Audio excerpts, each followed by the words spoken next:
আমাদের ওবায়দুল কাদেরের খুব কাছের মানুষ হচ্ছে অপু বিশ্বাস, একেবারে বুকের বাপাসের। আচ্ছা, একটা মন্ত্রীর সাথে একটা নায়িকার কেন এত সখ্যতা থাকবে বলেন তো? মানে দেখেন, এখানে 2019 সালে সে পোস্টটা দিছে, আমার প্রিয় ভক্তগণ, আশা করি তোমরা সবাই সুস্থ আছো। তবে হয়তো আমার মতো আপনাদেরও মনটা ভালো নেই। আর মন ভালো না থাকার কারণ বাংলাদেশের অন্যতম সফল জননেতা জনাব ওবায়দুল কাদেরের হৃদরোগে আক্রান্ত হয়ে হাসপাতালে নিবিড় পর্যবেক্ষণে আছে। ও দিদি, তার এই অবস্থা আমি সহ সকলেই শঙ্কিত।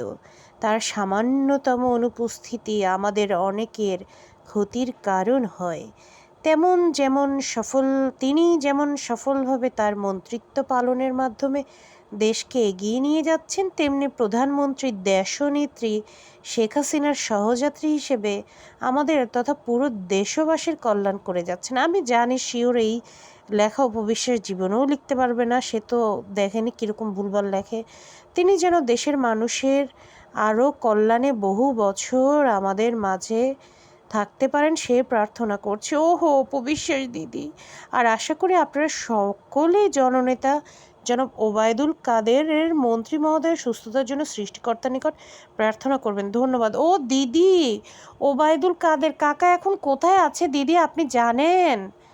কোথায় সেই সুন্দরীরা নারীরা যারা ওবায়দুল কাদেরের বিভিন্ন ভ্রমণ সঙ্গী, শয়ন সঙ্গী, কক্ষ সঙ্গী হয়েছিলেন, তারা আজকে কোথায়? উপবিশ্বাস দিদি দেখেন, একজন বয়স্ক মন্ত্রীর সামনে ভদ্র শালীনভাবে না গিয়ে কি অ্যাট্রাকটিভ একটা ড্রেস পরে গেছেন। উফ, উপবিশ্বাস আপনার কি উচিত নয় এখন আপনার এই দরদি সফল জননেতা ওবায়দুল কাদেরের পাশে দাঁড়ানো? আপনার কি উচিত নয় শেখ হাসিনার পাশে দাঁড়ানো? অথচ আপনি সেটা না করে তার সাথে প্রোফাইল পিকচারটাই পাল্টে দিলেন।